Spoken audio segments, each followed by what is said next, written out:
পৃথিবীতে এমন এক দ্বীপ আছে যার জন্ম হয়েছিল অগ্নিগিরির আগুন থেকে, যেখানে মরুভূমি ছুঁয়েছিল নীল সমুদ্র, আর বাতাস এতই জুড়ে বয় যে সেই দ্বীপের নামটাই হয়েছে ফুয়ার্তে ভেঞ্চোরা।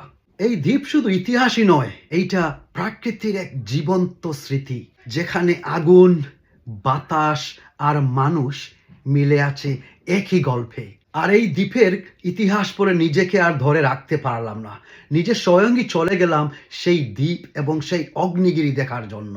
আজ থেকে প্রায় 20 মিলিয়ন বছর আগে আটলান্টিক মহাসাগরের মাঝখানে কিছু অগ্নিগিরি হয়। কালো ছাইয়ের পাহাড় আর সোনালী বালির সৈকত, প্রকৃতি যেন নিজ হাতেই গড়ে তুলেছে এক অলৌকিক সৌন্দর্য। এই দ্বীপে প্রথম মানব জাতি হিসেবে আফ্রিকা থেকে মোহ বলে একটি জাতি এইখানে প্রথমে বসবাস শুরু করে। তারা ছাগল পালত, আর তারা বিশ্বাস করত যে এই দ্বীপের আত্মা রয়েছে। তারা মাছ ধরত, ছাগল পালত, এইভাবেই বসবাস করত। আর তারা বিশ্বাস করত যে এই দ্বীপের আত্মা রয়েছে, যে নাকি তাদেরকে সব বিপদ আপদ থেকে রক্ষা করবে। কিন্তু সেই আমলে পাইরটের জামানা ছিল। পাইরট বলতে আমরা কি বুঝি বন্ধুরা? সমুদ্রের পথে ডাকাতেরা, যারা সমুদ্র পথে জাহাজ ডাকাতি করত, তাদেরকেই পাইরেট বলা হয়। এই ডাকাতদের কারণেই সেই জাতি সেইখানে বেশি দিন বসবাস করতে পারে নাই।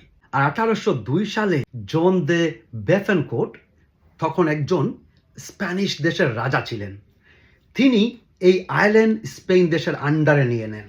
তারপর থেকে বিভিন্ন জাতিরা এইখানে এসে বসবাস করার চেষ্টা করে। অনেক লড়াই যুদ্ধ হওয়ার পর স্পেন দেশের রাজা এই দ্বীপকে তাদের আন্ডারে রাখতে সফল হয়। আর 1960 সালের পরে এই দ্বীপে আস্তে আস্তে মানুষেরা বসবাস করতে শুরু করে। এই দ্বীপটা এখন এতই সুন্দর, বিভিন্ন ইউরোপিয়ান শহরের চেয়েও এই দ্বীপটা খুবই সুন্দর।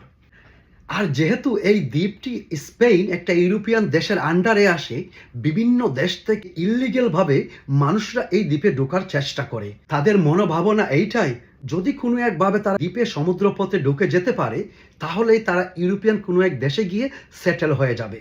আর এই দ্বীপের এত সুন্দর ইতিহাস পড়ার পর নিজেকে আর ধরে রাখতে পারলাম না, তাই নিজেই চলে গেলাম সেই অগ্নিগিরি দেখার জন্য, সেই আটলান্টিক মহাসাগর দেখার জন্য। আর যেহেতু এখানে চলেই গেলাম, তাহলে তো আটলান্টিক মহাসাগরে একটু সাঁতার কাটতেই হয়। আসসালামু আলাইকুম।